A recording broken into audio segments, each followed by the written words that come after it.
bit of a different intro. I'm already in motion. Hopefully that's not making anybody nauseous or anything when you watch these. I made a video not too long ago talking about Satan's attacks through politics. Those seem to be pretty clear. We're living through a lot of that nonsense today. In fact, that's been going on since literally the beginning of mankind's conglomeration. Nimrod was a really good example. He was the hunter of men, the politician who essentially grouped everybody up together and caused them to want to basically create a one world government where essentially God was all but stamped out completely in the hearts of men. Then the frustration came and the languages and so on. So Satan is ever doing things.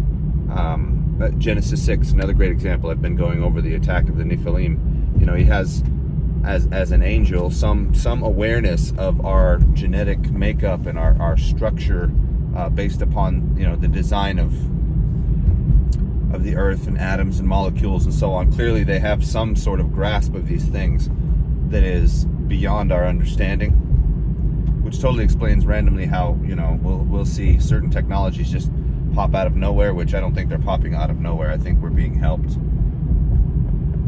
The thing that I want to address today specifically is emotions, feelings, fears, anger, you know, things that the Bible describes as coming from the heart of a man. One thing that Satan has in his favor in that regard is the fact that because we have such a strong and willful sin nature, we already have a whole bunch of proclivities that all he has to do, all he or his minions have to do is just watch us long enough and hear our words and, you know, watch our gaze and see, obviously from thousands of years of experience too in dealing with our sinful selves. He is able to make a whole bunch of very educated guesses about where and when we will be weak emotionally. Sometimes they're not an educated guess at all. Sometimes they are so direct and overt because we've made it quite clear through our emotional outbursts, through our anger, through our sadnesses, through our fears, through our avoidances. Sometimes he can make a good guess based upon what it is we just never really even acknowledge as to what our weaknesses may be and where he can try to attack us. And obviously he's going to try and get into the mind of anybody that he can. And when I say that, I don't mean that he's actually able to literally come on and take us over without permission. That much is clear. Demon possession, for example, in the New Testament especially, is always described as a willful act on the part of the acceptee, on the part of the person with the body, right? They're not allowed to just take us. I think that's part of the reason too why the pre-human world with just the angels in charge, essentially under God, of course, was destroyed, because they were non-willful beings and there was no free will to have to assuage or acknowledge or manipulate to be able to take over those bodies. And you know, obviously Satan was a lot more brave in the beginning. Otherwise, there wouldn't have been a need for the abyss, Tartarus, to jail them after things like the original destruction of the earth and then the Nephilim in Genesis 6. Clearly, you know, Peter describes them having been jailed after that particular attack as a direct result. So them being thrown into the abyss, a great number of them had come down and so-called wedded with women and then genetically modified, you know, the seed essentially, and created the Nephilim as a result. In our day, we're dealing with a lot of greed, avarice. We're dealing with a lot of hatred. We're dealing with a lot of, you know, anger. These are things that have existed for a very long time, by the way. This is not something that's new to our generation.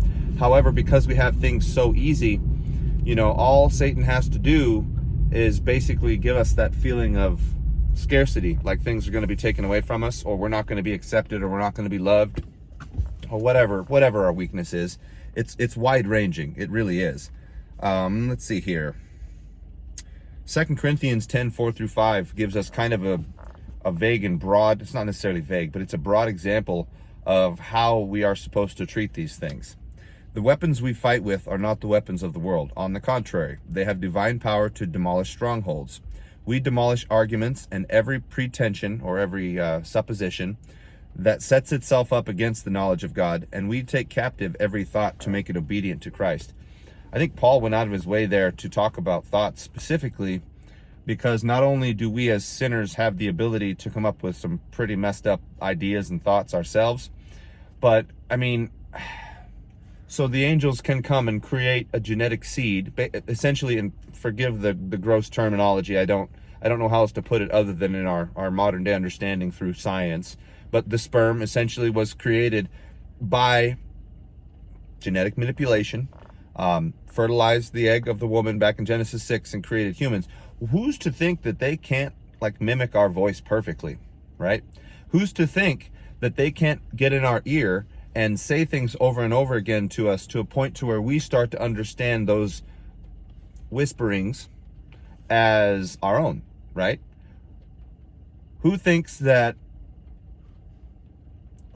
they're actually being left alone when there's, I mean, okay, where does homosexuality come from? It's not just a random occurrence, you know. They probe the hearts and minds of just about anybody that might come across as weak in that regard very early in life, so as to create an ally on Satan's side before they ever even have a chance to make a choice for God, under most circumstances, a great number of circumstances. Like, that doesn't mean that people don't come to it eventually later on, but I also know that this is it's like finding a little crack in the edifice of our spiritual stronghold wall, if you will, and then just slowly driving in a pick until the crack gets bigger and bigger. That would perfectly explain how people, you know, perhaps were tempted with these things when they're younger, resisted because they wanted to be normal, as it were, which is, you know, the Bible's description, man and woman and so on, but then eventually fell prey to it. And the biggest thing personally in my experience that I've come across, especially regarding people with that particular issue, is that it's a weakness of acceptance. It's a weakness of, well, we're dealing with it with the trans stuff now, it's a weakness of identity, right? Like they can't allow themselves, for whatever reason, to accept that God made them the way that they are and accept their identity in Christ, in God's creation, their place in God's creation as a special, you know, individual. So they look to the creation for identity. That's the exact same thing, in my opinion, as to looking to the creation for something to worship.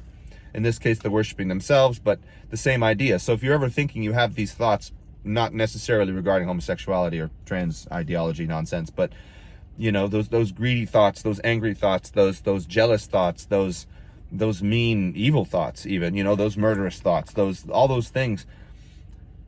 He takes advantage of our weakness, for sure. He knows, because he's been watching us. And I mean, 1 Peter 5:8-9, be self-controlled and alert. Your enemy, the devil, prowls around like a roaring lion looking for someone to devour. Resist him, standing firm in the faith, because you know that your brothers throughout the world are undergoing the same kind of sufferings. And I do know this. I know this is something many of you probably wrestle with regularly, the mental aspect. This is the initial breeding ground. The mental aspect is what the Bible describes as what goes on in the heart of man, right? The very center of him, the interface between the spirit and the body, right? And obviously well, maybe not obviously to you, but in the Old Testament, the things that the Lord despises the most come out of the heart. You know, the pride, you know, the haughtiness. Once you get to a point to where you allow these thoughts to digress so much, perhaps with Satan's help or without, likely with, eventually, you know, you're going to come to a place of pride and arrogance about your current standing, or what you've come to accept of yourself as your identity in this world, not necessarily with the Lord. So for you that struggle with the mental aspect, which is, I would say, most of us, it is a matter of accepting our identity in him. It is a matter of understanding that we're all weak, right? This is not a thing for some and not a thing for others.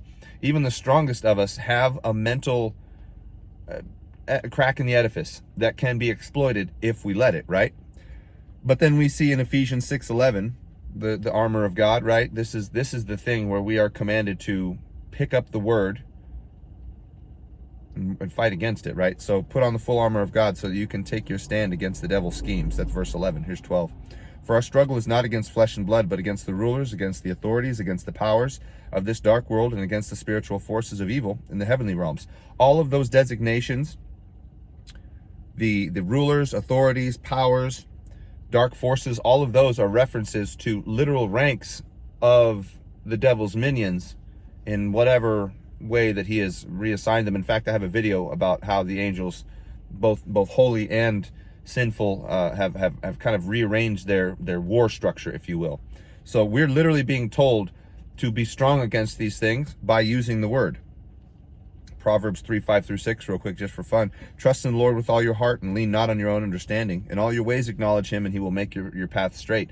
So if we put his word first and don't go out of our way to perhaps lean on our own understanding, like it just said, we stand a much greater chance of maintaining that emotional, mental fitness, if you will. Because it's an exercise. It's not something that just comes easily. You know, those of us that have been walking long enough that have come to realize that we have good days and we have bad days. You know, we have on fire moments. We have dull, weak days where we feel like every little wave that hits us knocks us over. Thankfully, we're not in charge of our own forgiveness. So all we have to do is throw that down at his feet and keep trying. But these are things that everybody deals with. You know, go back to that Ephesians 6 diatribe there about the armor of God. Oh, let's see here. In addition to all this is verse 16, take up the shield of faith, which you can extinguish all the flaming arrows of the evil one. So our trusting in God is the way that we tamp down those thoughts and basically throw them in the garbage bin. And we don't have a lot of difficulty in determining whether or not these thoughts are evil or good. Just weigh them against what you know of the word. And if you don't know, guys, send me an email. I'll clearly point out the verses that would put the title under whatever thought, you know, or idea is coming. I don't know it all, but I know enough that I am confident enough that if you guys need any kind of counseling in that regards to understand whether one thought might be from the devil or not, I can't say exclusively, but I can say whether or not it's sinful, right? Take up the helmet of salvation and the sword of the Spirit, which is the word of God. Verse 17 is the most imperative. The helmet of salvation, your salvation is what keeps the Spirit on your side. The word, learning the Bible and growing in it, is literally your weapon. It is the sword that the Spirit uses to fight against this evil. If you don't have a deep grounded knowledge in the Bible as best as you're able, to the greatest level of your capacity can stand at this moment, and of course it grows as you go, just like exercise, you get stronger as you go, you have the ability to extinguish this nonsense. You have the ability to push it to the side. But it is a choice, and it's a continuum. You might be down in a hole and it might feel absolutely unbearable at times, and you might need to literally pull your butt out of the dirt. I don't know how else to put that. I'm trying not to be too crude. There's a lot of sayings that see, even my twisted mind wants to go right to the things I've heard in movies and TV and whatnot that sound funny at the time, but they do describe what I'm trying, and you guys know what I'm getting at. I don't need to get into that. My whole point is we're literally told to know the word, trust God, and go out of our way to tell these thoughts to take a hike. And there's nothing wrong with that. And it does require practice. It does require spiritual push-ups. I don't know how else to put that, which I would equate with learning the word and accepting it as it comes. And if you guys don't know what something means, because every translation is a little bit different, right? There's a bunch of different ways to say the exact same thing, and sometimes it's confusing. Please contact me. Everything is fine, dad@gmail.com. If not, leave a comment in the video. I will gladly acknowledge it and point out whatever I can do to help you guys get back on the path. Again, I don't know it all, but I am confident enough to have this information up there and be ready to be judged. I am. I love you guys enough that I'm going to put myself out there. And I'm not saying I've been perfectly correct. I've had to refilm these videos a number of times because I do misspeak. I catch myself. I know what's going on. It's just nobody's perfect, especially including me. Anyhow, I especially appreciate verse 19 here, 6:19, Ephesians. Pray also for me that whenever I open my mouth, words may be given me, so that I may fearlessly make known the mystery of the gospel, for which I am an ambassador in chains. Pray that I may declare it fearlessly as I should. And I'm not Paul. I hope to be like that, but I would ask the exact same thing of you guys. We're in this together. This is a mental fight, a struggle that will soon turn into a physical one. Not that we're supposed to fight back physically, but we're very blessed right now with all of the excess, and that's not going to last too much longer. I hope you guys are doing well. I hope this helps you. The mental struggle, the struggle in your heart is the most imperative battleground. Once you conquer that, and once you can replace all of those weaknesses with what the word actually says and believe it and know it and lean on it, you can literally stand up to anything. Exactly as this whole diatribe from Ephesians 6:10 all the way through 20 is very, very much designed for and given to you for, and we need to hold on to these things. Anyway, again, comment down below. Let me know what you think. If you have any questions, never hesitate to ask. I again am here. I'm here for you guys, because this is what I'm supposed to do. And so anyway, like, share, comment, subscribe. YouTube, blah blah blah, they hate us, but I love you guys. Talk to you soon.